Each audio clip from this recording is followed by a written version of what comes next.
contrato de concesión de obra pública, ¿no es cierto? Creo que la unidad que vamos a dar ahora es, a ver si me ayudan ustedes, la 12, ¿puede ser? ¿De qué? ¿De qué tema, digo? ¿Dijo? No lo escuché. Materia, derecho administrativo. No. La 12 es concepto de funcionario público. Empieza. Exacto. Sí, la 12. Exacto. ¿Cómo dice? El primer punto es concepto de funcionario público.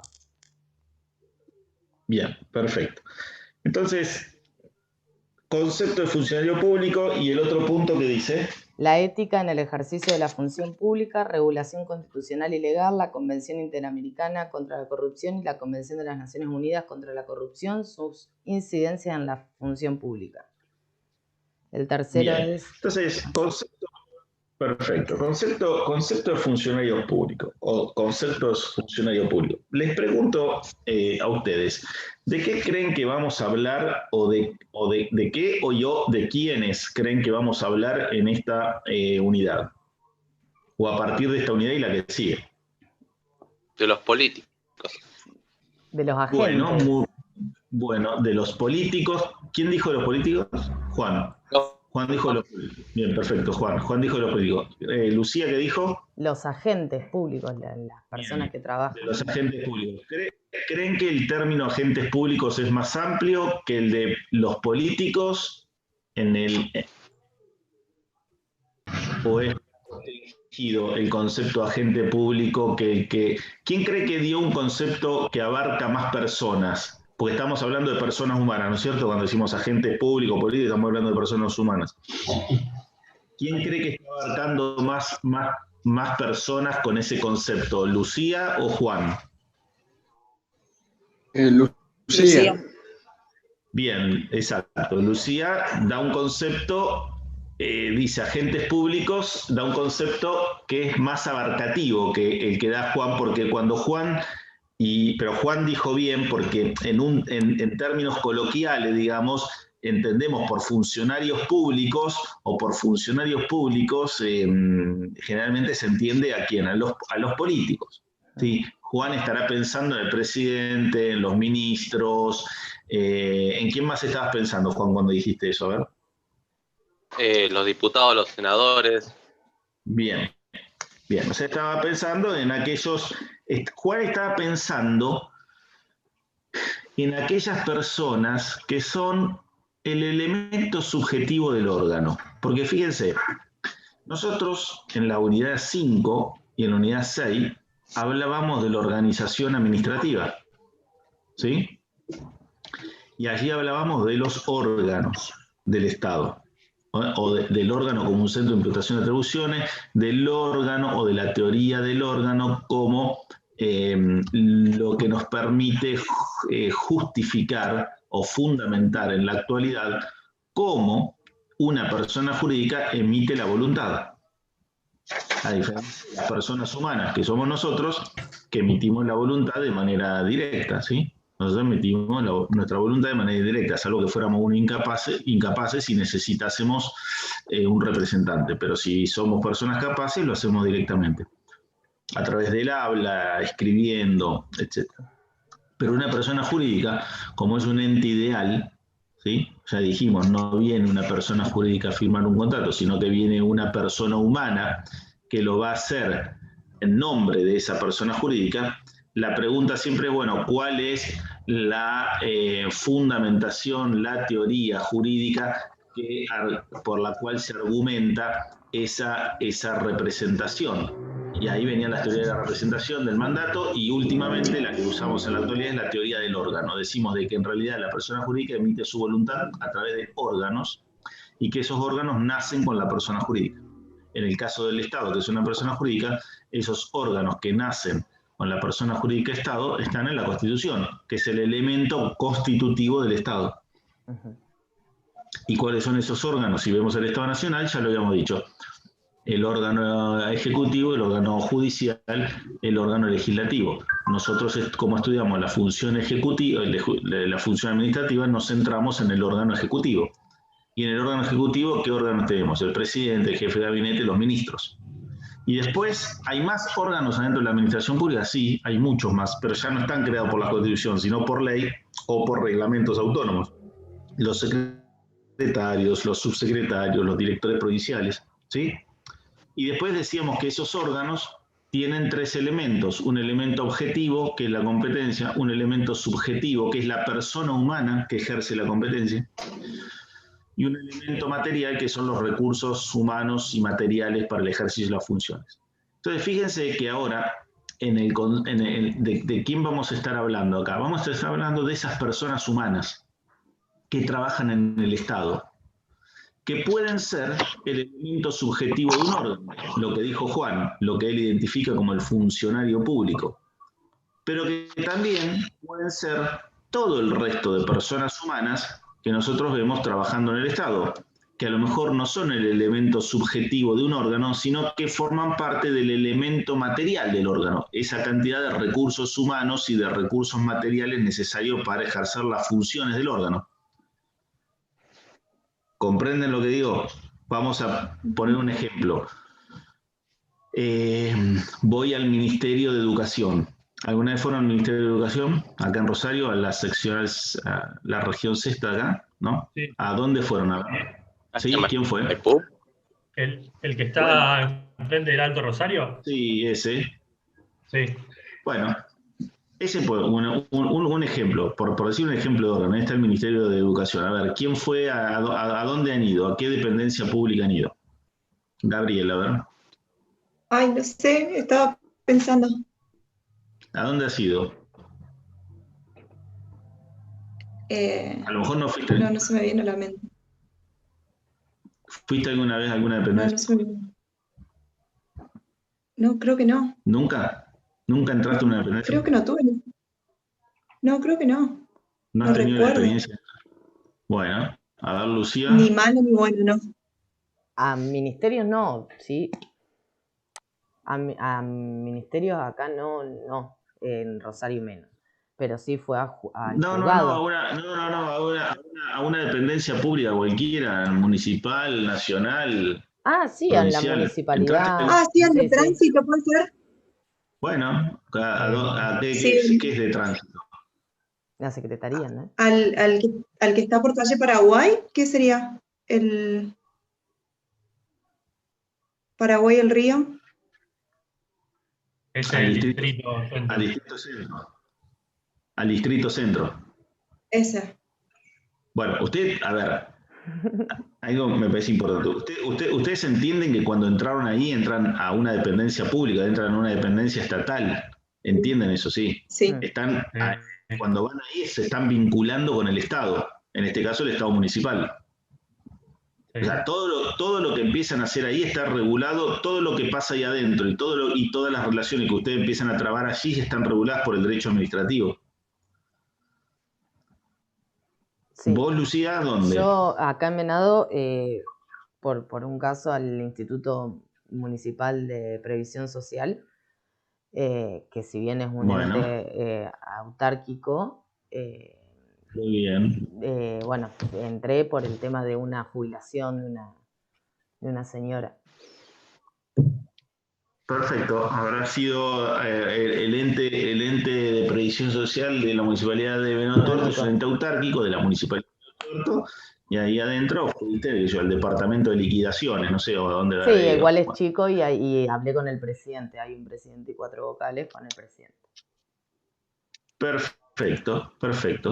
Pero viste a la vez un montón de gente, mientras entraste y llegaste ahí, viste un montón de gente trabajando. Sí. Federico. Sí, he ido al distrito noroeste, que me corresponde donde vivo, ahí para adquirir la licencia de conducir. Perfecto. Después he ido también a la FIP para hacer unos trámites, a la municipalidad. Ahí a la municipalidad también fui, también por mi trabajo también fui a la municipalidad. Bien. ¿Juan? También a la municipalidad únicamente. Muy bien. ¿A dónde? ¿A un distrito o allá a calle Buenos Aires? A la calle Buenos Aires, sí. Bien. ¿Alan? He ido al API, a la FIP, al distrito centro, sacar la licencia. Muy bien, muy bien, muy bien. Bueno, fíjense que cuando ustedes entraron a todos esos lugares, entraron a una dependencia pública, o sea, entran en contacto directo con el Estado. Alan, ya dijiste, vos que habías ido ahí al ministerio, entran en contacto directo con un órgano estatal o con un ente estatal, ¿sí? Y allí, digamos, y allí fueron a hablar, y ahí fueron atendidos o hablaron con personas humanas, porque si no, ¿con quién? O sea, así funciona, que son los que expresan la voluntad. ahora, ¿Cómo? por ahora hablamos con personas humanas. Por ahora hablan No con sé personas cuándo va humanas. a cambiar. Bueno, fíjate, bueno, está bien lo que vos decís, muy bien, porque fíjate que hay muchos trámites a distancia que se hacen online y entonces ahí ya no hay interacción humana, en principio, sino que empieza a haber una interacción electrónica con el Estado, ¿sí? Muy bien, la aclaración. Pero fíjense que entonces, cuando ustedes van, hay personas humanas. Algunas de esas personas, ¿sí?, con las cuales se han contactado, forman parte del elemento subjetivo del órgano. Por ejemplo, Lucía dijo, yo fui... Apaguen un poco los micrófonos, hay alguien que está en una radio o algo, o apaguen la radio, no, los micrófonos déjenlo prendido si quieren. Lucía fue y dijo, yo fui y hablé directamente con el presidente del ente, que es el presidente y 4 vocales. Bueno, ese señor es el elemento subjetivo del órgano de dirección, del órgano, ¿sí?, que será el directorio, el órgano llamado el directorio, seguramente. Esa persona con los 4 vocales son el elemento subjetivo del órgano de dirección de ese ente descentralizado de la municipalidad. El órgano es el directorio y el elemento subjetivo es Juan Pérez, fulanito de tal, fulanito de tal, fulanito de tal. Pero esa persona es el elemento subjetivo del órgano, ¿sí? Ese sería técnicamente un funcionario público, como decía Juan. En un concepto restringido de funcionario público, ese sería un funcionario público. ¿Alguien más habló del resto cuando fue a esas dependencias? ¿Alguien más cree que habló con un funcionario público en este concepto restringido como elemento subjetivo de un órgano? Sí, profe. Por ejemplo, yo he ido varias veces a caja de jubilaciones de la provincia y los empleados que inician los trámites están representando a la caja, a la provincia, digamos. Bueno, muy bien, a ver, pero esos empleados no son el elemento subjetivo del órgano, por ejemplo. Claro, no. Esos empleados, y ahí un poco quiero ir para que ustedes vean, que también son personas humanas, que tienen una relación de empleo, porque todos tienen una relación de empleo público con el Estado, esas personas que vos decís entrarían dentro de un concepto genérico de funcionario público, son los que comúnmente se denominan empleados públicos, Claro. y son los que forman parte del elemento material del órgano. Por eso decía, está el elemento subjetivo del órgano, que es la persona que va a ejercer las competencias del órgano. Y después está el elemento material del órgano. ¿Cuál era el elemento material? El elemento material son los recursos materiales y humanos que se necesitan para poder ejercer la competencia. ¿Cuáles son? El edificio, la silla, las computadoras y los empleados. Porque puedo tener un gran edificio con un montón de sillas. El otro día yo estaba en una provincia y había un hospital nuevo, impresionante, con un montón de camas, de esto, del otro, y no funcionaba. Tenía todo. ¿Por qué no funcionaba? Porque no había personal. Le falta el elemento humano. Bueno, es el elemento material. Es el elemento material. Es el elemento material que está dado por los recursos materiales propiamente dicho y por los recursos humanos. ¿Sí? Entonces, fíjense que una cosa puede llegar a ser el que Lucía fue y habló, que es el presidente del órgano de colegiado, y ese es el elemento subjetivo del órgano, Y otra cosa son todas las personas que además Lucía vio, que trabajan allí adentro, que a lo mejor no son el elemento subjetivo del órgano, pero también son personas humanas que están trabajando para el Estado. ¿Qué estoy queriendo decir con esto? Lo que estoy queriendo decir es que cuando ustedes entraron a todas estas dependencias públicas, vieron a un montón de personas trabajando allí, ¿no es cierto? Y todas trabajan para el Estado o al servicio del Estado, ¿sí? Cumpliendo una función pública. Sin embargo, no todas están bajo el mismo régimen jurídico. ¿Sí? La vinculación que existe, la vinculación jurídica que existe entre esas personas que ustedes ven y el Estado puede ser de diferentes naturalezas y por lo tanto van a estar sometidas a regímenes jurídicos distintos. ¿Qué quiero decir con esto? Bueno, un poco lo que empezó diciendo Juan. Dijo, bueno, para mí son los políticos. Bueno, los políticos, claro, tienen la condición de funcionarios públicos, está una relación de empleo público, hay una vinculación de prestación de funciones públicas con el Estado, cobran un sueldo, pero cuando vemos su régimen jurídico, ¿sí? El régimen jurídico al cual están sometidos, van a estar sometidos a regímenes jurídicos distintos. Por ejemplo, el presidente no está sometido al mismo régimen jurídico que los legisladores. Un secretario o un subsecretario o un director no está sometido al mismo régimen jurídico que el presidente. ¿Qué quiero decir? Por ejemplo, el nombramiento o, por ejemplo, el acceso al cargo. ¿Cómo accede al cargo el presidente? A través del sufragio. A través del sufragio universal. Muy bien. ¿Qué más? ¿Cuánto dura en el cargo? 4 años. Muy bien. ¿Tiene un régimen económico? ¿Tiene un salario? Sí. ¿Puede ser removido? Sí, por el juicio político. Por el juicio político. Un ministro, ¿cómo accede al cargo? Por elección del presidente. Exacto, lo elige el presidente. ¿Puede ser removido? ¿Sí? ¿Quién lo puede remover? El presidente mismo y sin un juicio político también. Sí, no sería un juicio, no se llama juicio político, sería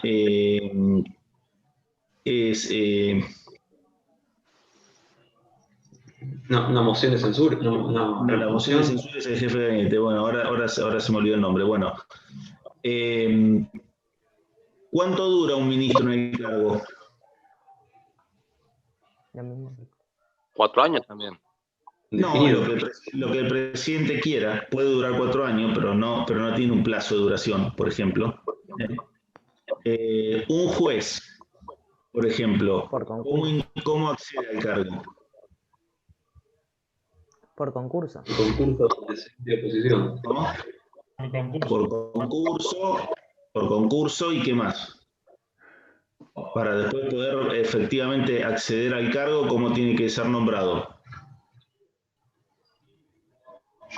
No sé. Por el presidente con acuerdo del Senado. ¿Sí? ¿Y tiene un plazo de duración en el cargo? 75 años. ¿Cuánto? Los jueces, 75 años.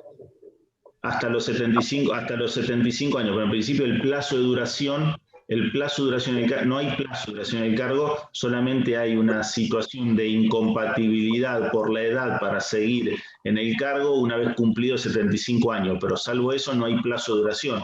¿Sí? ¿Puede ser removido? Sí, puede ser removido por jury, enjuiciamiento, por juicio político si fueran jueces de la Corte. ¿Cobran un salario? Sí, cobran un salario. ¿Pagan impuesto a la ganancia? No, no pagan impuesto a la ganancia. ¿Qué estoy diciendo? Como ustedes pueden ver, ¿sí? Son todas personas humanas, todas estas. ¿Sí? Por favor, alguien tiene un micrófono que hace voz, Lucía, sí. Me parece. O Juan, alguno de los dos.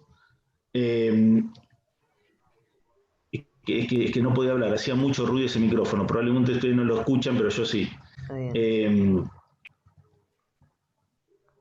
fíjense que son todas personas humanas que prestan servicio para el Estado, que ustedes los podrían ver y decir, bueno, todos estos son, como dijo Juan, en un concepto restringido, entrarían dentro del concepto de funcionarios públicos, todas personas humanas, capaces, con voluntad, que ejercen la función pública, que cobran un salario, pero todos tienen regímenes jurídicos, la naturaleza jurídica del vínculo no es la misma, ¿sí? Y el vínculo jurídico que tienen con el Estado está sometido a regímenes jurídicos distintos, ¿sí? A normas diferentes, ya tanto del acceso, para la remoción, para el salario, para los requisitos para el acceso, para sus derechos y sus obligaciones, ¿sí? Y así podríamos ver que la multiplicidad de sujetos que prestan servicios en el Estado pueden estar sometidos, o la vinculación que las personas tienen con el Estado puede estar sometida a regímenes jurídicos diferentes porque la naturaleza jurídica es distinta. Entonces, ¿alguno de ustedes alguna vez trabajó en el Estado o trabaja? Yo hice una pasantía en el Poder Judicial. Muy bien. Alan hizo una pasantía en el Poder Judicial. A ver, Alan hizo una pasantía en el Poder Judicial. Muy bien. Contanos cómo era el régimen jurídico de esa pasantía. Vos en un momento trabajaste para el Estado de Santa Fe, Poder Judicial Provincial. Sí, tribunales provinciales. Alan trabajó para el Estado de la Provincia de Santa Fe, prestó servicio para el Estado de la Provincia de Santa Fe, estuvo vinculado con el Estado de la Provincia de Santa Fe dentro del órgano Poder Judicial, ¿sí? Bajo un régimen de pasantía. Si yo entraba, ¿vos estabas en una fiscalía? No, en un juzgado de distrito. Perfecto. Sí. Perfecto. Alan estaba en un juzgado de distrito. Entonces, supóngase que yo iba al juzgado de distrito y lo veía a Alan, y lo veía a Juan, y lo veía a María, y lo veía, y por ahí atrás pasaba la secretaria. Yo veo todas personas, yo no sé quiénes son. Veo personas que están trabajando ahí, veo personas que están trabajando para el Estado. Sin embargo, y por allá atrás pasa el juez. Sin embargo, si yo agarro cada uno de ellos, y que son todas personas que trabajan para el Estado, probablemente ahí nomás, en ese pequeño microcosmos, que es un juzgado, que trabajarán 7 u 8 personas, puedo encontrar vinculaciones sometidas a diversas naturalezas jurídicas. Por ejemplo, Alan estaba bajo un régimen de pasantías. Aquel que está por allá está sometido a un régimen de empleo permanente. Eran los que se llaman empleo de planta. Por ahí atrás pasó el juez, ese está sometido al régimen jurídico de la magistratura, ¿sí? Por allá hay otro que es un contratado. A la vista son todas personas que están prestando servicio para el Estado. Sin embargo, cuando empezamos a analizar y a preguntar y a mirar cuál es la naturaleza jurídica de esa vinculación, nos encontramos que las vinculaciones con el Estado pueden estar sometidas o pueden arrojar diferentes naturalezas jurídicas, por ende el régimen jurídico aplicable es diferente. Entonces, por ejemplo, Alan, ¿qué pasaba con tu pasantía? ¿O qué pasó con tu pasantía? Y se me venció. Tenía un plazo. Tiene un plazo.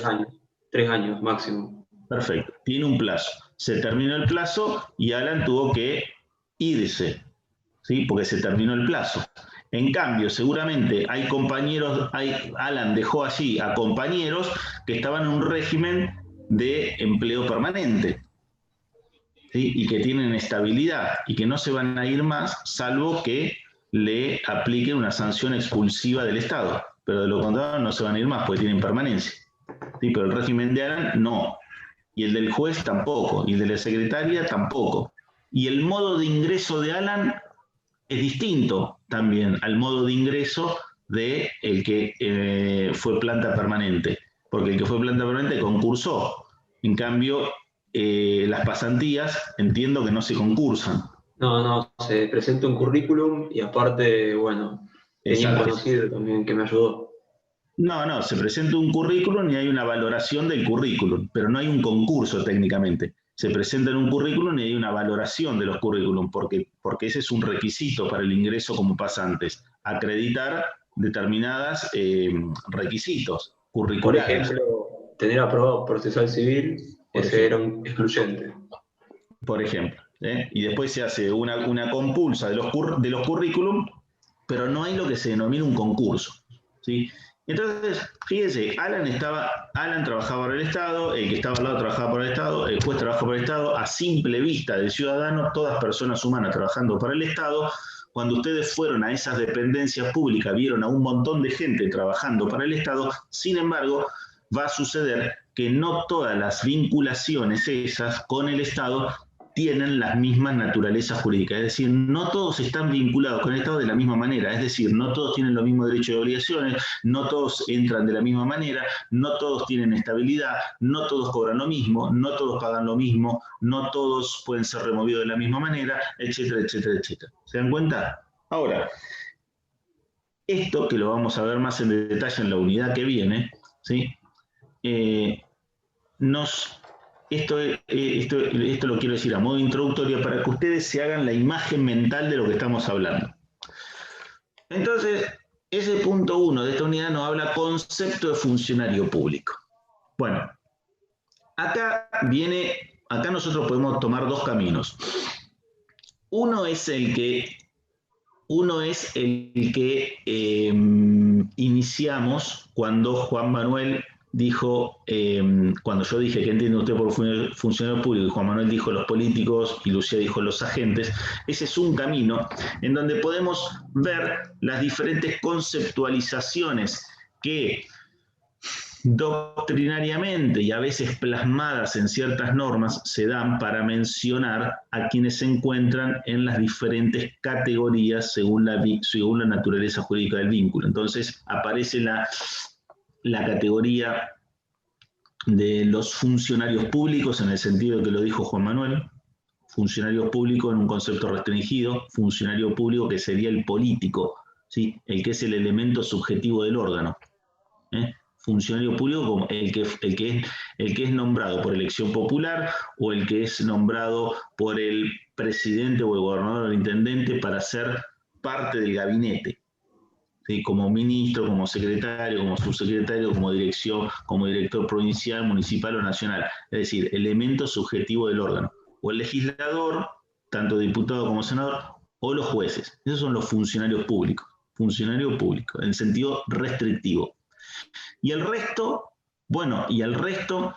en términos, digamos, coloquiales, se puede decir, el resto son los agentes públicos, como dijo Lucía, o los empleados públicos, o los agentes públicos o empleados públicos. Y dentro de esta categoría de agentes públicos o empleados públicos, y podemos volver otra vez a subcategorizar, porque ahí adentro pueden estar los que son de planta permanente, los que son de planta transitoria, los que son contratados. Y además, ¿qué puede haber? Y además puede haber pasantes, por ejemplo, que son otra categoría. Entonces, fíjense cómo por este camino podemos agrupar a las diferentes vínculos, a las diferentes naturalezas jurídicas de los vínculos, podemos referirnos a los diferentes vínculos con diferente naturaleza jurídica con un nombre específico. Funcionario público, empleados públicos, dentro del empleado público, empleado de planta permanente, empleado de planta transitoria, contratados, pasantes, ¿sí? Funcionario que presta servicio en forma honoraria, es decir, gratis, por ejemplo. Podemos poner a cada vínculo con una palabra o con una categoría específica, ¿sí? Cada uno con un propio régimen especial. Sin embargo, luego podemos tomar otro camino, poner a todos esos dentro del concepto de funcionario público. ¿Quiénes son funcionarios públicos? Todos. Bueno, este es el concepto que se da en la Ley de Ética Pública a nivel nacional y a nivel provincial y en casi todas las leyes de ética pública de las provincias, ¿sí? Para poder determinar cuál es el ámbito subjetivo de aplicación de esa norma, porque en esta unidad nos exige hablar primero de la ética en el ejercicio de la función pública, que es un cúmulo de obligaciones y de derechos, perdón, un cúmulo de obligaciones y de deberes, de pauta, un cúmulo de deberes y obligaciones de tipo ético y moral que deben cumplir quienes presten servicios en el Estado. Y así como les dije de que según la calificación que nosotros hagamos de acuerdo a la naturaleza jurídica del vínculo, va a generar un régimen jurídico diferente, es decir, los jueces tienen un régimen el juez tiene un régimen jurídico, el empleado de planta permanente tiene un régimen jurídico, el pasante tiene un régimen jurídico, el empleado de planta permanente tiene un régimen jurídico, el presidente tiene un régimen jurídico, etc. Cuando hablamos de las normas de ética en el ejercicio de la función pública, todas esas categorías quedan todas igualadas. Todas esas categorías quedan todas igualadas y quedan todas bajo el mismo régimen obligacional de deberes y pautas éticas, que son las que se regulan en la ley 25.188, que es la ley de ética pública a nivel nacional, y la ley 13.230, que es la ley de ética pública a nivel provincial. Espera un segundo que la atiendo a Raquel, un segundito.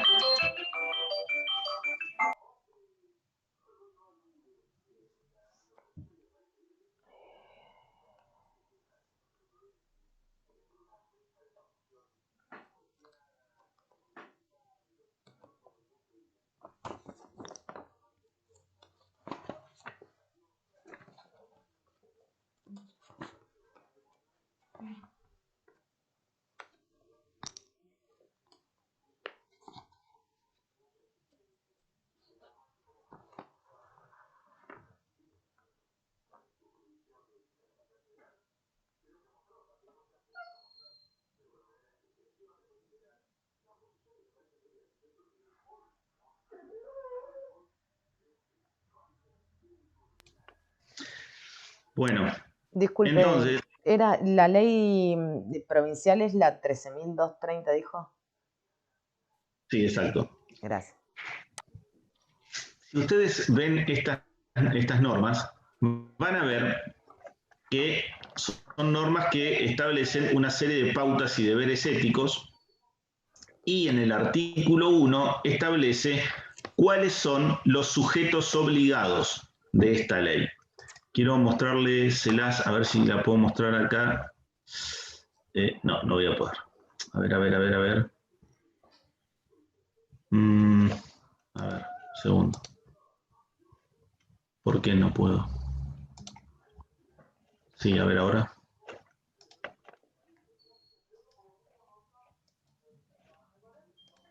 Ahí. ¿Qué Ahí la ven, pasa, ¿sí? mi amor? ¿Sí? Bien, fíjense el artículo 1. Aquí, artículo 1. La presente ley de ética en el ejercicio de la función pública establece un conjunto de deberes, prohibiciones e incompatibilidades aplicables sin excepción, y fíjense qué concepto da. A todas las personas que se desempeñen en la función pública en todos sus niveles y jerarquías, en forma permanente o transitoria, por elección popular, designación directa, por concurso o por cualquier otro medio legal, extendiéndose su aplicación a todos los magistrados, funcionarios y empleados del Estado. Fíjense, este concepto de a quién se aplicaría la ley de ética pública, que sería como una especie de concepto de funcionario público, es extraído de la Convención Interamericana contra la Corrupción y de la Convención de Naciones Unidas contra la Corrupción, que en sus artículos 1 o 2 de cada uno de ellos, no me recuerdo bien, establece una serie de definiciones y se hace la definición de funcionario público. Son definiciones amplias, es lo que les decía al principio. Cuando Juan me dijo funcionario público son los políticos, es una eso es una categoría restringida. Eso es como si yo quiero hacer todas las categorías que mencioné antes, bueno, vamos a categorizar según la naturaleza del vínculo. Entonces tenemos funcionario público, pasantes, contratado, empleado de planta permanente, magistrados, etcétera, etcétera. Cuando decimos, bueno, vamos a tomar un concepto amplio a los fines de saber quiénes están sometidos a la ley de ética pública, a los deberes y pautas éticas en el ejercicio de la función pública, se toma un concepto amplio. Este que ustedes ven en el artículo 1, que surge, como les decía, de la Convención Interamericana contra la Corrupción y de la Convención de la ONU contra la Corrupción, que son dos convenciones internacionales de las cuales nuestro Estado es un Estado parte. Entonces, fíjense, ese artículo 1, ¿quiénes entran? Ese artículo 1, el artículo 1 de la Ley de Ética Pública de la provincia de Santa Fe es igual. Alan, que fue pasante, ¿está dentro de la Ley de Ética Pública provincial? Sí, sí está. Sí está porque dice que se le aplica a todas las personas que se desempeñen en la función pública en todos sus niveles y jerarquías. De forma permanente o transitoria, y transitoria fue lo que a él le pasó.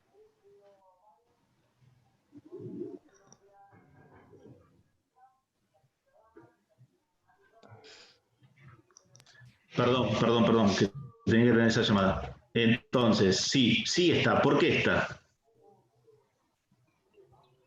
Porque habla de honorífico, de honorífico y aparte de distintos niveles de jerarquía. Mirá, por ejemplo, Ana, bueno, sí es un trabajo honorífico. Al principio sí, porque era practicante. Después pasé a pasante y ahí tuve una remuneración. Ah, perfecto. Pero no, porque como pasante tenía una remuneración. Perfecto. Sí. Entonces, primero, bueno, perfecto. Fíjate vos, ahí está, mirá. Fíjate, Alan nos agrega otra naturaleza de vínculo que puede haber. Practicante, nos dice, que es un régimen distinto al de pasante, porque el practicante no cobra. En cambio, cuando fue pasante, cobró. Otro régimen, otra vez, pero entra, sin embargo, dentro de todos estos, tanto cuando era practicante como cuando era pasante. ¿Y el juez entra acá? Sí, también. ¿Y el presidente? También todos, pues dice magistrados, funcionarios y empleados del Estado, elección popular, designación directa o por concurso, todo. O sea que fíjense que a los fines del régimen de ética pública entran todos. Acá entran todos. Después, cada uno va a tener un régimen especial según la naturaleza jurídica, porque, por ejemplo, los jueces no pagan ganancia, pero los del Poder Ejecutivo y los del Poder Legislativo sí pagan ganancia. Después, los empleados de planta permanente tienen estabilidad en el cargo, y los empleados de planta transitoria no, y los contratados tampoco, y los pasantes tampoco. Después, los jueces duran hasta los 75 años, pero el presidente dura 4 años. Después, un senador puede ser reelecto indefinidamente. Reutemann hace 21 años que lo tenemos como senador de la provincia de Santa Fe. ¿Sí? En cambio, el presidente puede ser reelegido una sola vez, podría estar como máximo 8 años. ¿Sí? Entonces, después están los regímenes diferentes para cada uno, pero en esto están todos en la misma bolsa. En el régimen de ética, en el ejercicio de la función pública, están todos en la misma bolsa. Y en el artículo 2, hay toda una serie de artículos, en el artículo 2, toda una serie de pautas éticas a las cuales debe someterse el funcionario, y acá hablamos de funcionario como categoría genérica, ¿sí? Hablamos de funcionario como categoría genérica, es decir, en los términos de ese artículo 1, o sea, para esta ley, Alan, que era un pasante, era un funcionario, aunque para la otra categorización sería un pasante, y antes un practicante, pero para esta ley estaba dentro de la categoría de funcionario. Acá están todos, y acá en el artículo 2 se establece toda una serie de pautas éticas. Después la ley, estas leyes de ética pública suelen contener cuatro y contienen, de hecho, 4 sistemas. Esta ley nacional contiene 4 sistemas o 4 subsistemas, vamos a decir, sobre cuestiones éticas. Uno es el conjunto de deberes y pautas éticas a las cuales deben ajustarse el comportamiento en el ejercicio de la función pública, que acá lo tenemos en el artículo 2 y 3. El segundo subsistema es el régimen de declaraciones juradas de los funcionarios públicos, que acá lo tenemos en el capítulo 3, artículos 4 y siguiente, hasta el artículo 12. El otro subsistema es el de las incompatibilidades y los conflictos de intereses, mejor dicho, el subsistema de los conflictos de intereses, artículo 13 a artículo 17, y el otro subsistema es el régimen de obsequios y función, es el régimen de obsequios. 4 subsistemas: los deberes y pautas éticas, el régimen de declaraciones juradas de funcionario público, el régimen de conflicto de intereses y el régimen de obsequios y regalos para funcionarios públicos. En la provincia de Santa Fe, la ley 13.230 tiene el régimen de deberes y pautas éticas, el régimen de conflicto de interés y el régimen de obsequio. No tiene el régimen de declaraciones juradas porque en la provincia de Santa Fe el régimen de declaraciones juradas de los funcionarios públicos está regulado por una ley aparte, que es la ley 7.089. Bien, ahora, fíjense que lo que hace, vamos al primer aspecto, a los deberes y pautas éticas. ¿Qué se hace con estas leyes? Se positivizan, ¿sí?, normas éticas. O sea, se incorporan al ordenamiento jurídico positivo una serie de normas que se las considera deberes éticos del ejercicio de la función pública. La ética deontológica, que se denomina la ética de una determinada profesión. Ahora, les pregunto a ustedes, para hablar un poco de la ética, digamos, ¿no es cierto? ¿Qué les parece que es a ustedes? ¿Qué es la ética? ¿Qué son los deberes morales, los deberes éticos? Se suele hablar de la moral y del derecho. Y realizar el bien común, la satisfacción de un grupo humano. Pero ¿qué es, digamos, nosotros hablamos del derecho, de la ética? ¿Qué surge de un sistema ético, como de un sistema jurídico?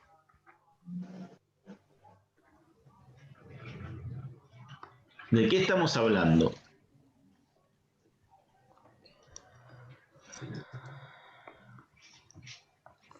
¿De qué estamos hablando? Cuando hablamos de la ética, de la moral, del derecho, ¿de qué estamos hablando? De comportamientos. Exacto. Estamos hablando de conductas, ¿sí? Ahora, ¿qué diferencias hay entre lo que denominamos las conductas éticas o morales y las conductas que están, digamos, incorporadas dentro de un ordenamiento jurídico positivo? Que unas están justamente incorporadas en un régimen y las otras es lo que te dicta cada uno, la razón, digamos. Que quizás para mí lo ético sería ético algo que para vos no. ¿O no? Bueno, No sé. Perfecto. Ahí hay una primera diferencia, digamos, ¿no es cierto? Ahí hay una primera diferencia que es lo relativo que puede llegar a ser. Esto aquí hay un montón de teorías, ¿no es cierto? Pero lo relativo que puede llegar a ser la definición de cuáles son las pautas éticas o morales que deberían seguirse. Porque, como dijo ya, para mí una cosa es ética y para vos no, para vos una cosa es ética y para mí no. Bueno, eso es una cuestión de relatividad, o no, o podríamos decir que no, que hay determinado tipo de conductas que no admitan ningún tipo de cuestionamiento desde el punto de vista ético y son así porque son de la esencia de las cosas. Bueno, acá entramos acá tendríamos, esto es más de la filosofía del derecho, ¿sí?, en donde aparecen las diferentes teorías sobre la conceptualización de la ética, de la moral. Pero sin meternos ahí, porque no es nuestro ámbito, bueno, cuando el derecho cuando las reglas de conducta se positivizan y el derecho pasa a ser el derecho positivo, a través y que surge a partir de su emisión por los poderes constituidos, es decir, cuando aparece el Estado y aparece el contrato social de Rousseau o el pacto social de Luc, y constituimos el Estado y los ciudadanos perdemos parte de nuestra libertad y se la damos a un ente que nos contiene y que va a regular la vida en sociedad, ¿sí? Entonces se aparecen los poderes constituidos, que son los que van a dictar en definitiva las reglas de conducta a las cuales todos nos tenemos que someter para poder garantizar esa paz social, ¿sí? Y después el bien común y qué sé yo cuánto. Esas reglas de conducta que van a surgir de los poderes constituidos, esas reglas, las nuevas reglas de conducta van a surgir de los poderes constituidos y van a conformar lo que denominamos el derecho positivo, que es lo que ustedes hoy manejan. Las normas que surgen de la ley, del reglamento, de la Constitución, etcétera, etcétera, y ahí no hay discusión, es la ley. Es la ley. El Código Civil, artículo 945, dice tal cosa. ¿Te gusta o no te gusta? Es lo que dice el Código Civil. No te gusta, hay que cambiar el Código Civil. Después lo podemos interpretar, lo podemos declarar inconstitucional, después un montón de cosas, ¿sí? Pero ahí está la norma, la regla de conducta. Y así, ahora, cuando nosotros vamos para atrás en la historia, porque no tenemos que creer que la luz eléctrica existió siempre, cuando vamos para atrás en la historia, esto que para nosotros es el positivismo jurídico, la norma que surge de una fuente de derecho que es producida por un poder constituido, ¿me siguen? ¿Me van siguiendo? Sí. Cuando nosotros vamos para atrás en la historia, esto no fue siempre así. Entonces, en algún momento la norma no salía de un poder constituido. La regla de conducta no salía de un poder constituido. La regla de conducta, ¿de dónde salía? En algún momento la decía alguien, que era el rey, ¿sí? que era un poder instituido por él mismo, ¿sí? Y donde se decía de que, bueno, su poder bajaba de Dios porque él era el representante, además de la Iglesia, pero él representaba a través de la Iglesia, digamos, no sé, podría ser una monarquía de origen divino o podría ser una monarquía de otro tipo, de otra naturaleza, pero él lo decía él cuál era la regla de conducta, ¿sí? Y ahí ¿cómo se discutía o desde dónde se discutía qué era lo que correspondía y qué era lo que no correspondía? ¿Cómo se discutía la legitimidad? ¿Cómo se discutía la legitimidad de la regla de conducta que se trataba de imponer? Desde la moral, desde la ética. Era ético, era moral, y ahí entramos en toda la disyuntiva de qué es lo ético y qué es lo moral.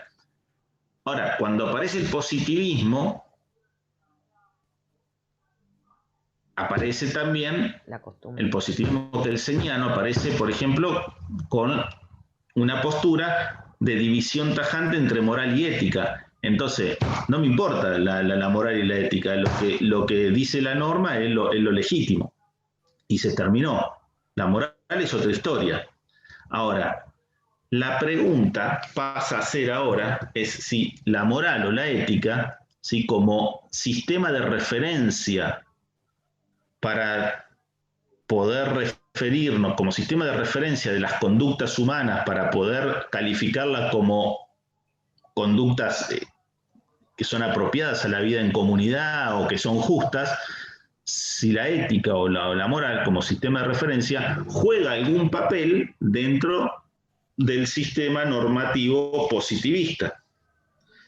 Si nosotros nos ponemos en una posición estrictamente positivista, kelseniana, sacando a la moral y a la ética de todo juego, vamos a decir de que una norma, aunque sea injusta, es una norma que hay que cumplir. Ahora, si nosotros creemos o nos ponemos en una postura en donde la regla de conducta ética, después tenemos que decir, bueno, ¿cuál es esa regla de conducta, no? La regla de conducta ética forma parte de un sistema de referencia que si no está contemplada por la norma positiva, no podríamos decir de que esa norma positiva es justa, o por lo tanto decimos que si la norma positiva no contempla o va en contra de una norma de conducta ética, no podríamos decir que es derecho. Entonces tendríamos que decir que esa regla del derecho, si va en contra de una norma ética, es ilegítima. ¿Qué es lo que estoy tratando de decirle en este pequeño espacio de tiempo que tenemos? Que la ética o la moral, las normas que surgen del sistema ético, del sistema moral, no es un tema para, nosotros no tenemos que tomarlo como un tema, tenemos que ver cuál es su aplicación práctica. Porque si no es hablar de gusto, tenemos que ver cuál es su aplicación, cuál es su posible aplicación práctica. Y su posible aplicación práctica es tomar al sistema de normas éticas como un sistema de referencia para contrarrestar o contraponer al sistema de normas positivas que surgen de los poderes constituidos. Voy a poner un ejemplo. Y Alan me va a ayudar, porque trabajó 3 años en un juzgado. Los jueces no tienen una norma que les indique la hora que tienen que ingresar al juzgado y la hora que se tienen que ir. ¿No es cierto? ¿Cómo se dice? Me olvidé. El reglamento del Poder Judicial, la ley orgánica del Poder Judicial dice que tienen que tener el despacho en orden, digamos. En orden, o llevar el despacho diario. Perfecto. Pero no le dice que tienen que entrar a las 7 de la mañana e irse a la 1 de la tarde. Le dice que tiene que tener el despacho en orden. ¿Sí? Son dos cosas distintas. En cambio, por ejemplo, hablando de la diferente naturaleza jurídica de la vinculación de empleo público y el régimen jurídico al cual está sometido, ¿vos tenías que cumplir un horario? Sí, una carga horaria semanal. Vos tenías una carga horaria semanal. Sí, muy bien. ¿Cuántas? Y eran 12 horas repartidas de lunes a viernes. Perfecto, vos tenías 12 horas de lunes a viernes. Vos tenías compañeros que eran empleados de planta permanente. Sí. Que entraban a qué hora. Y ingresaban a las 7 de la mañana y se iban a las 12:45. Perfecto, y marcaban la tarjetita ahí adelante. Sí. Bueno, el juez tiene que mantener el despacho en orden. Fíjese, tres regímenes jurídicos distintos sobre modalidad de cumplimiento del servicio. Alan tenía que cumplir 12 horas por semana, los empleados de planta permanente tenían que ir de 7 de la mañana a 12:45 todos los días, y el juez tiene que tener el despacho en orden. ¿Sí? Bueno, yo soy juez. Hoy llego a las 10 de la mañana y me voy a las 12. Mañana llego a las 8 de la mañana y me voy a las 10. Pasado llego a las 12 y me voy a la 1. Y tengo el despacho en orden. Tengo el despacho en orden. No incumplo, digamos, con la normativa que dice de tener el despacho en orden. No sé cómo hago, pero lo tengo en orden. Tengo el despacho en orden. El despacho ordenado. O en orden. Pero bueno, hoy voy a las 12 del mediodía porque me quedo durmiendo hasta las 11. Mañana voy a las 8 y a las 10 me voy porque me voy a jugar al tenis con un amigo. Pasado me agarro y me voy a entrar a las 11 porque a la mañana tengo turno a la peluquería. Pasado mañana llego a las 12 porque me quedé hasta tarde mirando Netflix. Pero tengo el despacho en orden y no hay ninguna norma que me exija una carga horaria. Desde el punto de vista del derecho positivo, de las normas dictadas por los poderes constituidos, ¿estoy yo incumpliendo alguna norma legal? No. ¿No te gusta, Alan? Lo lamento. ¿No te gusta? Lo lamento, me voy a jugar al tenis, tengo el despacho en orden. Y todos los meses tengo tanto en la cuenta, no le voy a decir cuánto para que no se amarguen. Alan lo debe saber. Goldberg. ¿No te gusta? Tengo que ir a la peluquería, Alan. Tengo el despacho en orden. ¿Cómo me lo cuestionás?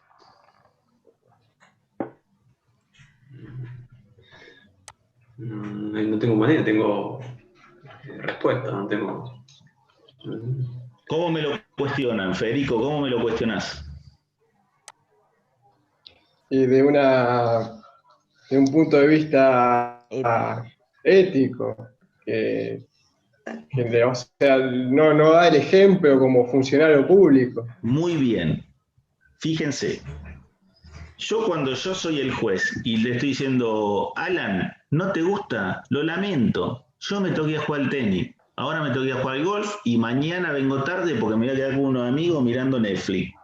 Yo tengo el despacho en orden y no tengo que cumplir carga horaria ni horario. Lo único que tengo que hacer es tener el despacho en orden. Y lo tengo en orden. ¿No te gusta? Te vuelvo a repetir. Lo lamento. Mi accionar no es ilegítimo. De acuerdo a la norma positiva no es ilegítimo. Entonces, si yo soy un kelseniano a ultranza y un positivista que saca del derecho a la moral y a la ética, mi accionar no es ilegítimo. No. Pero, en cambio, si consideramos que el derecho no es solamente la norma escrita, la norma puesta por los poderes constituidos, sino que hay que adosarle un sistema de referencia ético, sino que la moral o la ética forman parte del derecho, ¿sí? Después podemos discutir qué es la moral o qué es la ética. Después tenemos que hablar de qué es la moral o qué es la ética. Pero si nosotros nos ponemos en la vereda de que la moral o la ética o las conductas o la ética forma parte del derecho y que por lo tanto un sistema positivo que no contemple o que deje afuera o que repela normas que claramente son éticas, no sería derecho o sería un derecho ilegítimo o habría una conducta ilegítima por más que no haya una norma positiva a la cual contravenga, sino que lo que está contraviniendo son normas éticas, como dijo Federico. Entonces, si yo tomo esa postura, el sistema de conducta ética, la ética me sirve como un sistema de referencia, como un sistema de contradicción para este tipo de situaciones.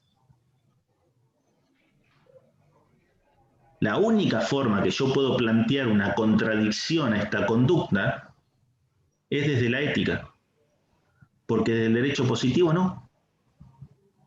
Si el juez ese no está incumpliendo nada, no le pone carga horaria, no le pone un horario y le dice que tiene que tener el despacho en orden. ¿Qué hace el juez? Tiene el despacho en orden. Listo, se acabó la historia. De la única forma que yo puedo valorar como contrario como contrario a derecho a esa conducta de ese juez es si yo incorporo como parte del derecho el sistema de referencia de normas éticas. La ética. ¿Entienden lo que digo? ¿Qué hace estas leyes? Esta ley lo que hace es positivizar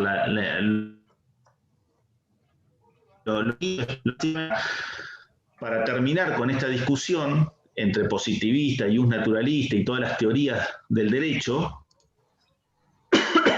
directamente positiviza, es decir, una serie de pautas éticas, las pone en un artículo de una ley. ¿Sí? Entonces, si nosotros leemos ese artículo 2, vamos a decir, bueno, todos estos incisos son pautas y deberes éticos, cosas que nosotros podríamos inferir que debe esperarse de un funcionario público, aun cuando ello no estuviese estrictamente puesto en una norma. velar en todos sus actos por los intereses del Estado. Estoy leyendo el inciso C. Velar en todos sus actos por los intereses del Estado, orientados a la satisfacción del bienestar general, privilegiando de esa manera el interés público sobre el particular. Pongan ese inciso, eso que dice ahí, velar por el interés. Si usted es un funcionario público, dice, usted tiene que velar por el interés del Estado, orientados a la satisfacción, y esos intereses deben estar orientados a la satisfacción del bienestar general, y debe privilegiar el interés público sobre el interés particular. Acá está puesto en una norma, en el artículo 2, inciso C de la ley 25.188, y si van a la ley 13.230 de la provincia, dice lo mismo. Pero supónganse que esto no existe. Supónganse que esto no existe. ¿No es eso una pauta ética? ¿No es eso lo que se esperaría de un funcionario público? ¿No se esperaría de un funcionario público que vele por los intereses del Estado en términos de orientarlos a la satisfacción del interés general y que haga prevalecer el interés general por su interés particular? ¿No es eso lo que se esperaría de un funcionario público? Pregunto. Sí, yo creo que si hablamos, si preguntamos, creo que todos esperan que un funcionario público anteponga el interés general por ante su interés particular. ¿O no? sí.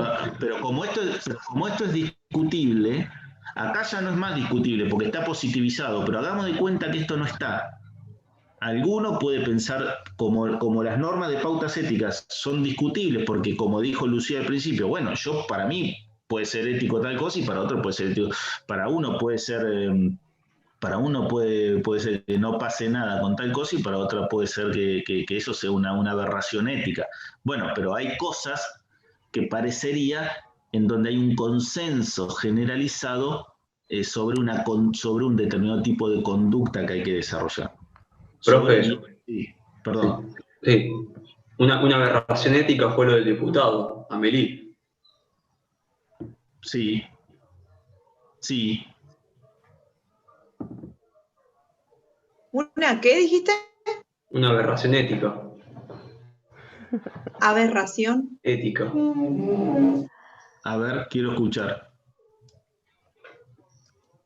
Sí, Madeline. No, Gaby, ¿quién habló? No, yo no hablé, profe, me generó risa. Ah, Una verdad. ¿quién habló? ¿Magalí? ¿Magalí habló? No, profe, no. Fue Alan que escribió lo del diputado. Gabriela habló. No, Alan comentó algo que pregunté qué dijo, no le había escuchado la palabra aberración. No. Pensé que vos querías controvertir lo que había dicho Alan, que pensé que quería decir algo sobre eso. No, ese es un para mí concepto no de es cada una uno, aberración ética, para mí es una falta de Claro, cuidado.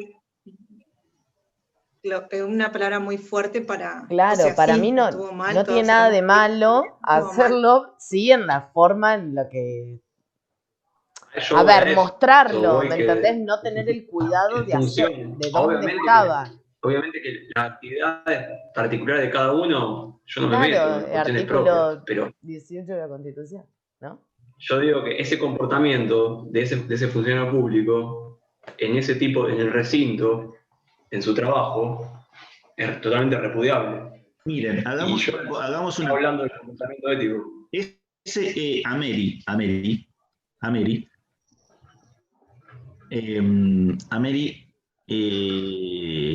entra dentro del concepto del artículo 1 de la ley 25.188. ¿Cómo? Sí. Sí, es funcionario público. Sí. Sí. Busquemos ahí a ver si tuviéramos que encuadrarlo en alguno de los incisos del artículo 2. Su conducta, ¿verdad? Un ratito, 20 minutos. El respeto, por empezar. Desempeñarse con la observancia y respeto a los principios. A ver, tratemos de ser lo más específico posible. Honestidad, rectitud.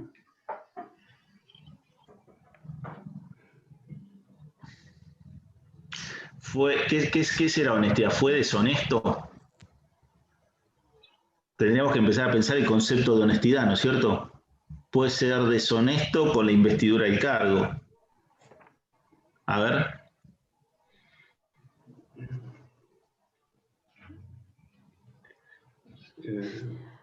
¿Estaba privilegiando el interés público por sobre el interés particular en ese momento? En ese preciso momento. El particular sobre el... Claro, en ese preciso momento está Depende. privilegiando su interés particular, ¿no es cierto? Claro. Sí, claro. Está privilegiando su interés particular, sí, en ese preciso Estamos momento. hablando de ética. Justo tiré el tema ese, para ver qué se opina. No, está bueno. Está perfecto, está perfecto. Ahora viene perfecto, ahora que quiero seguir con esto. ¿Qué más? A ver, ¿hay algo más que podamos decir acá? Fíjense, está privilegiando su interés particular sobre el interés público. No se desempeñó con el B, que dice desempeñarse con observancia y respeto a los principios y pautas éticas establecidas en la presente ley. Honestidad, probidad, rectitud, buena fe, no sé, como, tampoco. No sé qué hizo, digamos. Fíjense que nosotros hoy, eso que hizo Ameri, podríamos encuadrarlo perfectamente en alguna de estas pautas y deberes éticos que están en el artículo 2, ¿no es cierto? Hoy podríamos decir, Ameri, usted violó los deberes y pautas del comportamiento ético conforme al artículo 2, inciso tal y tal. Podríamos fundamentarlo así perfectamente. Supongamos que esta ley no existe, que esto no existe. Y que en el reglamento, y que la conducta de él, bueno, en el reglamento no estuviera, digamos, prohibida, como la del juez. No le tocaba hablar, lo único que tenía que hacer era escuchar, no era su turno, y después, llegado el momento, tenía que votar, qué sé yo. Desde el punto de vista positivo, como el juez, digamos, no podríamos decir nada. Ahora, sí pareciera que hay un consenso en que esa conducta no es ética, ¿sí? Que no es una conducta, que no es una conducta esperable del funcionario público en ese momento, en ese lugar, en ese contexto, ¿sí? Que no es, por supuesto que nadie se mete en la vida privada, pero en ese contexto, en ese lugar, en ese momento, nos pareciera que no era una conducta esperable, aun cuando desde el punto de vista del derecho positivo no hubiera violado ninguna norma. ¿Me siguen? Entonces, ¿cuál es el sistema de referencia utilizable para poder condenar, para poder decir de que esa es una conducta ilegítima? Un sistema de referencia ético, un sistema de referencia de normas éticas. No positivas, porque positivas no las tenemos, no dice nada el reglamento de la Cámara. Esas normas éticas vienen también de la costumbre de la sociedad, ¿o no? No necesariamente de la costumbre, no de la costumbre, porque usted puede decir, bueno, ¿qué es la costumbre? Un comportamiento repetitivo, que no necesariamente puede parecerle a las personas un comportamiento ético, qué sé yo, a ver, nosotros vivimos en un pueblo, el pueblo X, y a 10 kilómetros está el pueblo Y. Los del pueblo Y agarran y tienen la costumbre de que tiran, no hay recolección de residuos, tiran la basura a la calle para que se la coman los pajaritos y las bolsitas se las lleve el viento, después lo que queda se lo lleve el viento. Esa es la costumbre de ellos. Claro. Nosotros podemos decir, bueno, eso nos parece que, no sé si es algo moral, digamos, No. a lo mejor, pero así podríamos pensar en... Sí, o andar desnudos en la calle no y otros no. Me parece que son dos cosas distintas, la costumbre y la... Ahora, lo más complejo es definir qué es una pauta de comportamiento ético, porque ahí sí vamos a empezar a discutir. Fíjense que probablemente todos estemos de acuerdo en que esto que hizo Ameri no es una pauta de viola una pauta de comportamiento ético esperable, que es que la persona esté...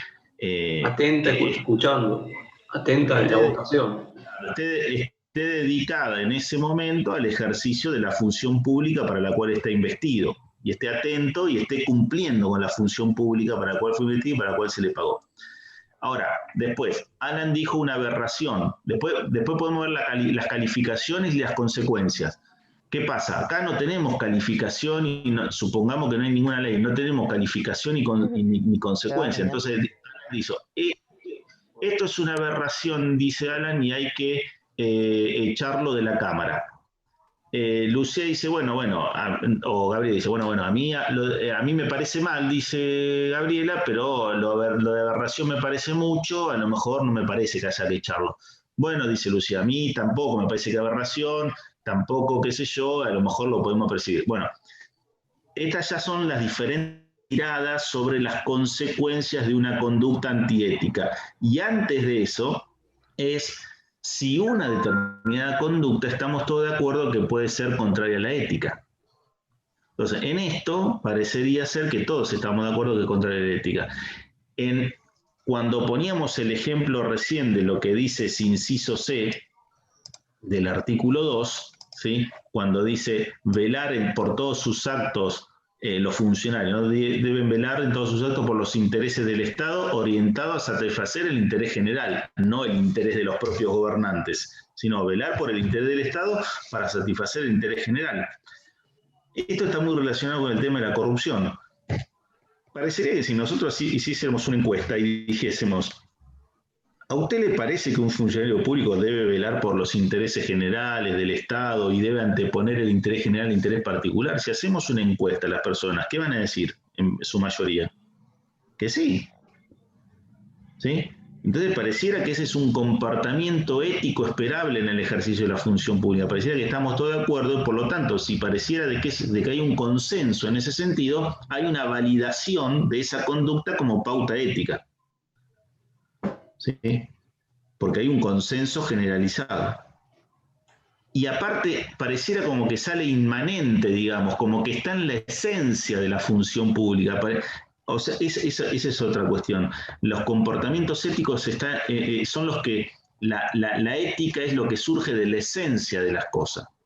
O sea, ¿qué surge como pauta ética en relación a la vida? ¿Cuál es la esencia de la vida? Vivir. ¿Qué se le contrapone entonces? Morir. Cortar la vida, o sea, matar.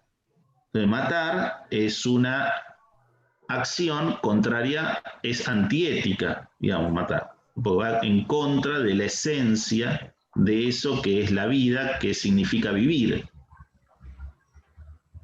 Cuando nosotros estamos en un sistema representativo, elegimos a los representantes para que nos representen y para que ejerzan la función pública organizando el Estado, la vida en sociedad y administren los bienes públicos y lo hagan en representación del conjunto, no en beneficio particular. Esa es la esencia. Entonces, de esa cuestión esencial surgen, por eso, de esa esencia surge un consenso general entre todos, que decimos, bueno, sí, tiene en el ejercicio de la función pública tiene que buscar el interés general y no el interés particular. Porque pareciera que está en la esencia, en la inmanencia de la cosa, del ejercicio de la función pública, ¿entienden? No hay un consenso. Entonces, por más que esto no estuviese acá puesto, hay un consenso de que el interés que debe hacer prevalecer quien ejerce la función pública no es el interés particular, sino el interés general. Entonces, cuando en una situación particular ese funcionario en ejercicio de la función pública hace prevalecer el interés personal al interés general, hay un incumplimiento de un deber ético, ¿sí? Que por más que no esté incumpliendo una norma positiva, si nosotros tomamos determinadas posturas en relación al concepto del derecho, podríamos decir de que esa conducta es ilegítima. Este juez, que por más que tenga el despacho en orden, no va a trabajar, o va a trabajar 1 hora por día y después se va a jugar al tenis, después se queda mirando Netflix, después se va a jugar al golf, y después se va a la peluquería, y después se va a hacer las manos, y después qué sé yo, y después qué sé yo, pues y bueno, señor, usted, por más que tenga el despacho en orden, también está anteponiendo un montón de intereses personales a un interés público, a un interés general, porque no es solamente que usted tenga el despacho en orden, es que preste un servicio a la ciudadanía estando en el lugar por si un abogado quiere venir y hablar con usted, por ejemplo. Un montón de cosas pueden ser. Pero, a ver, lo que me interesa que ustedes adviertan es que las normas éticas, como conjunto de conductas y como sistema de referencia, tienen un sentido práctico. Pero eso también depende, vuelvo a decirle, de cuál es el concepto de derecho que tengamos. Si para nosotros el derecho es solamente la norma que tiene su origen en la fuente del derecho generada por los poderes constituidos, es decir, si para nosotros el derecho es solamente la norma positiva, entonces no hay sistema de referencia ético que valga. El juez le dice, ¿no te gusta, Federico? Lo lamento. A mí la norma no me exige nada. Ahora, si nosotros tenemos un concepto del derecho en donde ponemos como sistema de referencia también las normas de conducta ética, y entonces si una norma positiva controvierte una norma ética, ya no la podemos denominar como derecho y por lo tanto no sería obligatorio, entonces la conducta de ese juez nosotros la podemos controvertir desde este lugar ético, por más que no viole ninguna norma positiva. ¿Se dan cuenta de lo que digo? Entonces, nosotros tenemos que entender, nosotros siempre tenemos que tratar de verle cuál es la funcionalidad práctica de las cosas de las que estamos hablando. Porque si no hablamos de cosas que no sabemos después cómo, ni cuándo, ni cómo se aplican. O si se pueden aplicar. Entonces hablamos de ética y de moral y pareciera que estamos hablando del sexo de los ángeles. ¿De qué estamos hablando? Bueno, cuando nosotros bajamos toda esa charla a la cuestión del sistema del derecho, lo vinculamos con el concepto del derecho, ahí encontramos cómo se hace la aplicación práctica. Bueno, ¿alguna pregunta, algo que quieran decir?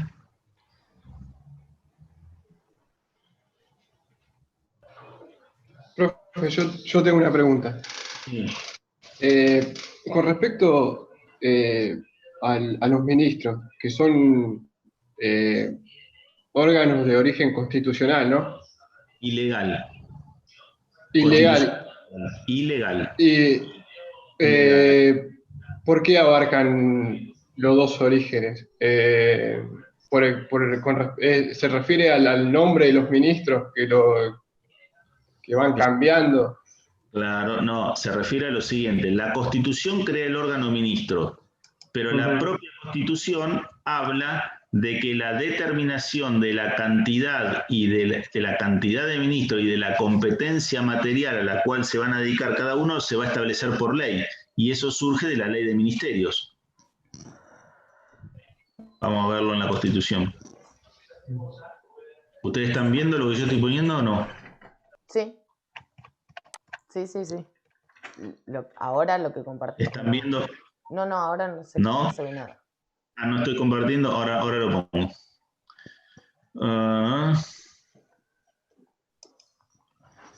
¿Dónde está?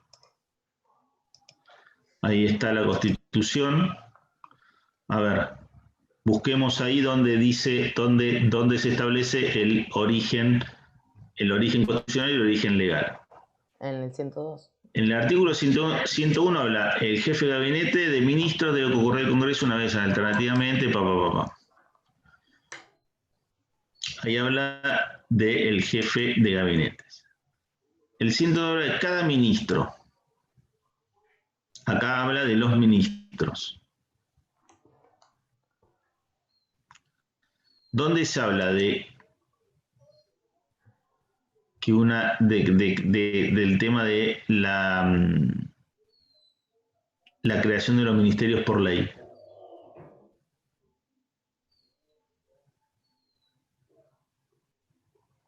Artículo 9, fíjense acá. El 100. Artículo 100. El jefe de gabinete de ministros y los demás ministros, secretarios, cuyo número y competencia será establecida por una ley especial. La Constitución crea al presidente, al jefe de gabinete y al órgano ministro. Ya lo crea. Por eso es de origen constitucional. Y en la Constitución da las competencias. En este artículo 100 está la competencia del jefe de gabinete. Artículos 102, 103, ahí se habla de la competencia de los ministros. Pero en el artículo 100 dice, los demás ministros secretarios cuyo número y competencia será establecido por una ley especial. ¿Entienden lo que digo? La Constitución crea el órgano ministro, pero la cantidad de ministros y la competencia, o sea, la materia, va a ser por una ley especial. Por eso la ley de ministerio es la que define cuántos ministros va a haber y qué tipo de ministerio va a decir. Ministerio de Transporte, Ministerio de Economía, Ministerio de Obras Públicas, Ministerio de Medio Ambiente, Ministerio de Género, Ministerio de lo que se le ocurra. Claro, y por eso mismo cada mandato tiene diferentes nombres también en los ministerios, o por ejemplo, claro, cambian el nombre del ministerio, cambia la cantidad, ¿no? Claro, porque esa es la famosa organización administrativa. ¿Cómo se organiza el Estado dentro del Poder Ejecutivo para ejercer la función administrativa? ¿Cómo se organiza? A partir de los ministerios, de la secretaría, de la subsecretaría que hay acá adentro de cada ministerio. ¿Y los ministerios cómo se definen? A partir de la ley de ministerio. ¿Y quién lo define? El presidente, porque la ley de ministerio la crea el Poder Ejecutivo, porque es el que dice cómo quiere que esté organizada, cómo quiere organizar la administración durante su mandato.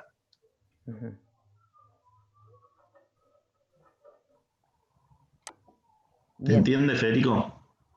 Volviendo a una pregunta de ética. El tema de la ética, o sea, se necesitó crear una ley para que esté regulada y se manejen todos en igualdad de condiciones, pero la ética es ¿qué sería? La que dicta la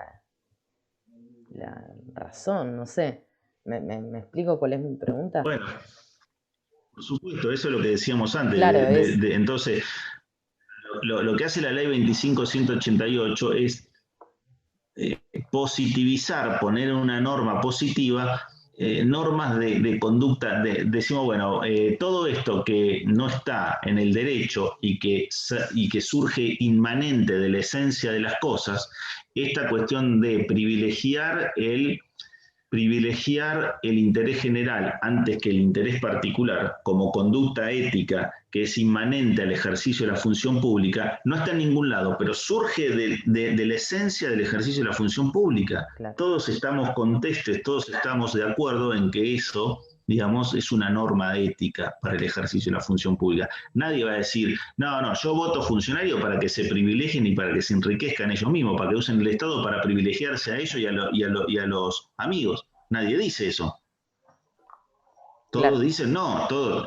Y esto va de la mano de la corrupción y un montón de cosas. Bueno, entonces dicen, no, si vos sos funcionario, vos estás para proteger el interés general. Si no, dedicate al sector privado. O sea, si vos querés generar más dinero, querés hacer negocio, querés hacer esto, te tenés que dedicar a la actividad privada. Ahí está la arena, ahí está el mercado, ahí está el escenario de los negocios, del interés privado, de todo lo que sea un accionar en pos de tu propio interés. Pero si te metes en el Estado, es porque el interés que vas a representar ya no es un interés personal, es un interés general de todos. Entonces todos estamos de acuerdo de que es inmanente la función pública, de que cuando alguien ejerce la función pública tiene que representar y proteger y poner primero el interés general. Eso no tiene que estar en ninguna norma positiva, eso surge de la esencia, ¿sí? de la institución. Y eso entonces de ahí surge una norma de pauta ética. ¿Sí? Es ético de que vos representes o defiendas el interés general, y es antiético de que vos privilegies tu interés particular, aun cuando no esté escrito eso, no se necesita que esté escrito. ¿Qué hace esta ley? Lo escribe. Claro, a eso voy. Es Lo como pone- que se necesitó por algo en algún momento escribirlo, calculo, ¿o no? A Que ver, no sé ni cuándo, la verdad, y no me fijé ni se cuándo necesita nació. escribirlo, ¿sabes por qué se necesita escribirlo? Por cuáles son justamente, por cuáles son las concepciones del derecho que en definitiva puede adoptar un juez para calificar o no una conducta. Claro. Entonces, por cuáles son las concepciones. Fíjense que, por ejemplo, la Oficina Anticorrupción durante el periodo del anterior gobierno, como la ley esta 25.188, cuando veamos la parte de los conflictos de interés, no trae un concepto genérico de conflicto de interés. El conflicto de interés es cuando el funcionario se encuentra en una situación en donde su interés particular choca con el interés general que tiene que representar. Por ejemplo, yo soy el funcionario que tiene que regular y controlar a las estaciones de servicio y tengo 3 estaciones de servicio. Claro. Hay un conflicto de interés entre la función que debo desarrollar y un interés particular mío, ¿sí? Es un conflicto de interés. El conflicto de interés, eso es en términos genéricos. Ahora, la ley no tiene, por ejemplo, una definición genérica de conflicto de interés. Solamente la ley, cuando veamos esos casos, en los artículos 3 y 14, va a regular casos especiales de conflicto de interés. Dice, si se da esta situación, hay conflicto de interés. Si se da esta situación, hay conflicto de interés. Si se da esta situación, hay conflicto de interés. Entonces, en muchos casos, durante el gobierno anterior, había claramente conflictos de intereses porque el interés particular del funcionario chocaba contra el interés general que debía representar, pero como no estaba regulado específicamente en los casos que se establece en la Ley de Ética Pública, la Oficina Anticorrupción decía que no había conflicto de interés. Pero no había conflicto de interés cuando vos lo relacionás o cuando vos lo contrastás con la norma positiva. Pero en términos generales, en términos de lo que es la esencia del conflicto de interés, sí había conflicto de interés. ¿Entiende lo que estoy diciendo? Entonces ahí depende de cada uno de cómo interpreta qué es el derecho. Entonces, si para mí el derecho es solamente el derecho positivo, el derecho escrito, y sí, no hay conflicto de interés de Aranguren, cuando era secretario de Energía y era CEO de Shell.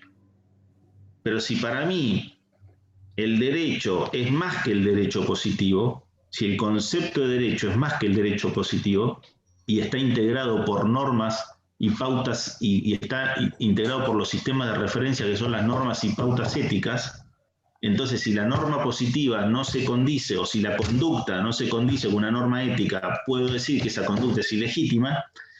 Entonces, según en la vereda que yo me pare para conceptualizar el derecho, voy a terminar diciendo de que una conducta es legítima o no.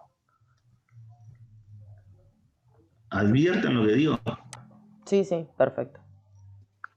Sí, por eso se decía que había una falta de ética también. Claro. Pero te decía, pero entonces vos decís, bueno, esto no es ético. Bueno, te va a decir, esto no es ético, pero es legítimo, pero no está regulado. Es lo mismo que el juez. Bueno, está bien, para vos no es ético, pero yo no estoy incumpliendo ninguna norma. Bueno, pero eso entonces si consideramos al concepto del derecho como un concepto estrictamente positivo, solamente integra el derecho e integra el ámbito de legitimidad aquello que surge literalmente de una norma. ¿Advierten lo que estoy diciendo?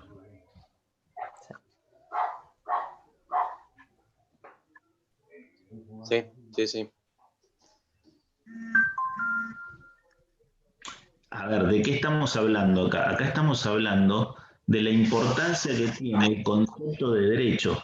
Lo que pasa es que esto es filosofía del derecho y esto, ustedes cuando empiecen a ejercer el derecho y cuando sean un poco más grandes y se ponen a estudiar un poco de esto o hacen algún curso para estudiar algo de filosofía del derecho y empiezan a pensar estas cosas, lo van a advertir mejor. Gabriela se ríe, ya no quiere más, se quiere ir y tiene razón, es un viernes, ya estamos 8:30 de la noche, pero es muy interesante. Perdón, pero ni loca se me ocurriría estudiar filosofía del derecho. Bueno, no, pero ¿sabes por qué decís eso? Porque crees que son cosas de una nube, iba a decir una nube de No, pedo. o sea, cuando la estudié, sí. Sí, decía, ¿qué hago estudiando esto? Es que yo creo ¿Quién no lo pensó? que está bien que le den filosofía, que nos den, porque yo también, que nos den filosofía del derecho en los primeros años de la carrera, pero es un desperdicio. No entienden nada en los primeros años, porque no se entiende nada en los primeros años de la carrera. No saben para qué sirve, no saben cómo se aplica, no saben. Entonces, de lo que estamos nosotros hablando acá, saben de qué es del concepto de derecho. Y según cuál fuera el concepto de derecho, nosotros podemos meter como ilegítimo o ilegítimo una conducta. Nada más y nada menos. Podemos decir de que Aranguren cometió un conflicto de interés o no cometió un conflicto de interés, según cuál fuera la teoría jurídica que adoptamos para conceptualizar el derecho. Eso es filosofía del derecho. Nada más y nada menos. Fíjate qué pedazo de problema, de conflicto jurídico que estamos abordando y que se resuelve desde la filosofía del derecho. Desde cuál es el concepto del derecho.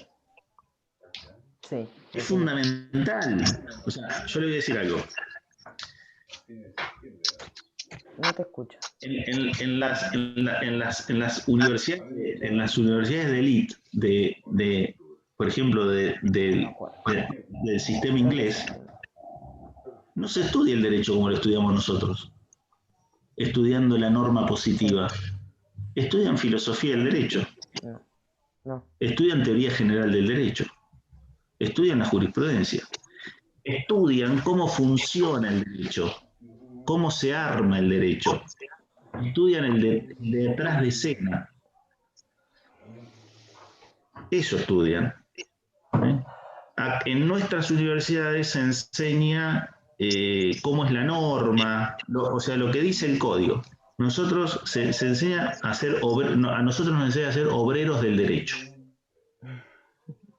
En esas universidades se enseña a ser hacedores del derecho, a cómo se arma el juego. A nosotros nos enseñan a jugar. En cambio, ellos saben cómo se arma el juego o cómo se modifica el juego.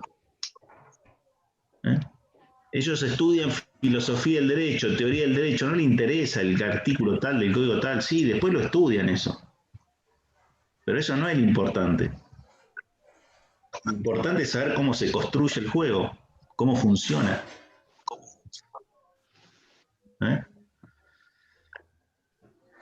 Lo que pasa es que cuando somos estudiantes, y a mí también me pasó, a todos nos pasa, cuando estamos en nuestros primeros años, no entendemos de qué se trata. Y es lógico, no entendemos, ¿no? Y a lo mejor muchas veces terminamos toda una carrera de abogacía, toda una carrera de abogados, sin haberlo advertido, porque a lo mejor no lo necesitábamos, porque no nos interesó, por mil razones, no ni por qué interesarle ni nada por el estilo.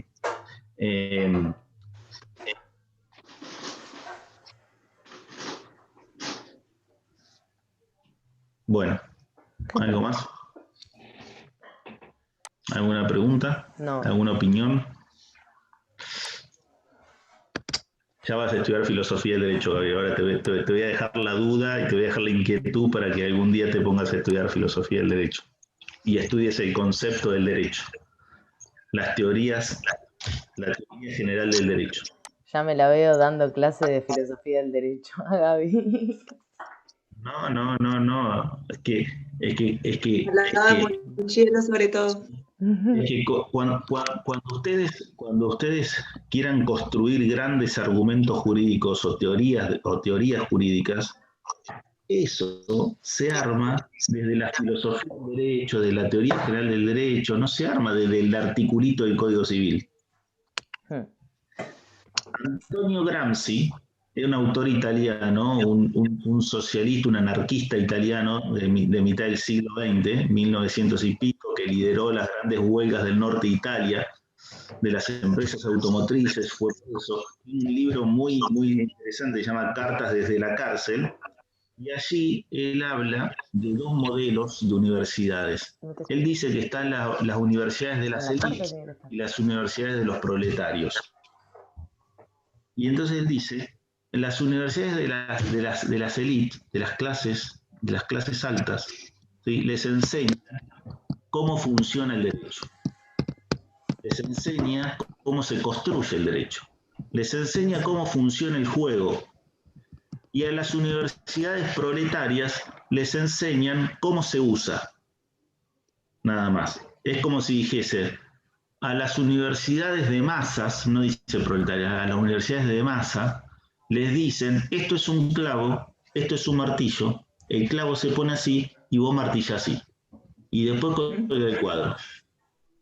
A los otros le enseñan cómo se hace el martillo, cuáles son los materiales con los que se hace el martillo, cómo se hace el clavo, cuántas formas de clavo hay, cuánto cuesta hacer el clavo, cuánto cuesta hacer el martillo, de modo tal que si quieren pueden hacer un martillo de otra manera o un clavo de otra manera, perfeccionar la técnica para clavar o inventar otra cosa para hacerlo de otra manera.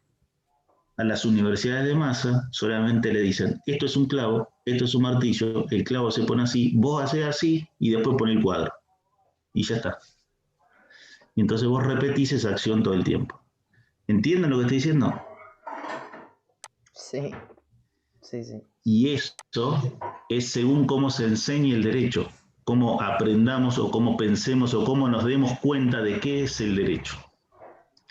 El derecho no es solamente el articulado que nosotros vemos en el Código Civil.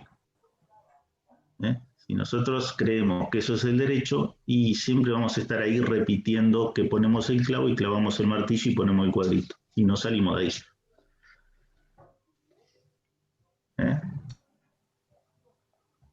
Cartas desde la cárcel, Antonio Gramsci. Un lindo libro para leer. En pandemia. Pues todo es en pandemia. ¿Seguimos en pandemia o no seguimos en pandemia? Seguimos en pandemia. Bueno, chicos, En teoría, sí. Acá por lo menos sí. En Venado está terrible. ¿Leyó el acordado de la Corte, doctor? No. De la Corte no quiero leer más nada. ¿Qué dijo? Creo que se va a abrir, se empezó a abrir ya más con respecto a notificaciones y los turnos presenciales. Estamos trabajando. El tribunal está trabajando. Desde esta semana se reanudaron los plazos. Sí, por eso mismo, sí. Sí. Sí, acá se reanudaron los plazos, pero no Se ve informatizar. con algunos temas. Acá se reanudaron los plazos, pero con algunos temas no quieren hacer audiencias y demás. Como que está medio jodido ese tema del contacto. Las audiencias están suspendidas, sí. Sí. Las audiencias están suspendidas. Pero Bueno, creo que se ingreso de demandas, todo eso por informatizado.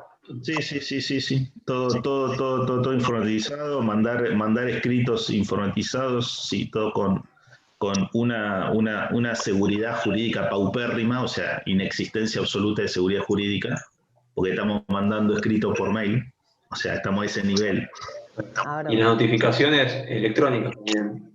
Las notificaciones, la Corte dijo que debían ser electrónicas, pero cada juzgado hace lo que se le ocurre, entonces algunos la hacen electrónica, otros no la hacen electrónica. La verdad que esto sería todo un tema para charlar, es una vergüenza absoluta todo lo que está pasando. Pero bueno, es la justicia. No es la justicia, es el Poder Judicial. Bueno, chicos, que tengan un buen fin de semana. Que lo pasen bien. gracias, igualmente, doctor. Gracias, profe. Adiós. Chao, gracias. Listo, amor. Empezó a llorar un montón cuando te estabas bañando.